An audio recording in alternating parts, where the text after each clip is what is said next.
नमस्कार. क्रांतिकारी daily news मध्ये आपले स्वागत. मी मयुरी पिंपळकर. 1966 साली शिवसेनेची स्थापना झाली. ठाणे हा शिवसेनेचा बालेकिल्ला मानला जातो. दिवंगत नेते आनंद दिघे यांच्या घडणीत अनेक नेते घडले. मुख्यमंत्री एकनाथ शिंदे, माजी खासदार राजन विचारे, माजी महापौर नरेश मस्के हे शिवसेनेचे नेते होते. काही वर्षापूर्वी शिवसेनेचे नेते एकनाथ शिंदे यांनी पक्षातील व अपक्षातील 40 आमदारांसोबत बंड केले व महाविकास आघाडीचे सरकार पाडले.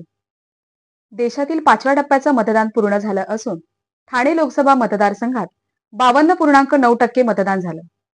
ठाणे लोकसभा मतदारसंघात 2 नावं चर्चेत आली. एक म्हणजे राजन विचारे आणि दुसरे नरेश मस्के. राजन विचारे यांना शिवसेना उद्धव बाळासाहेब ठाकरे गटाकडून 27 मार्च रोजी उमेदवारी जाहीर झाली.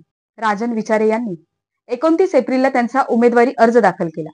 नरेश मस्के यांना शिवसेना एकनाथ शिंदे गटाकडून 1 मे रोजी उमेदवारी जाहीर झाली व त्यांनी आपला उमेदवारी अर्ज 3 मे रोजी दाखल केला. राजन विचारे 4 वेळा नगरसेवक, आमदार, महापौर आणि 2 वेळा खासदार होते. नरेश मस्के भारतीय विद्यार्थी सेनेचे सामान्य कार्यकर्ता, नगरसेवक, सभागृह नेता आणि माजी महापौर होते. राजन विचारे यांच्या बाजूने माजी मंत्री जितेंद्र आव्हाड दिसून आले, तर नरेश मस्के यांच्या बाजूने मुख्यमंत्री एकनाथ शिंदे दिसून आले.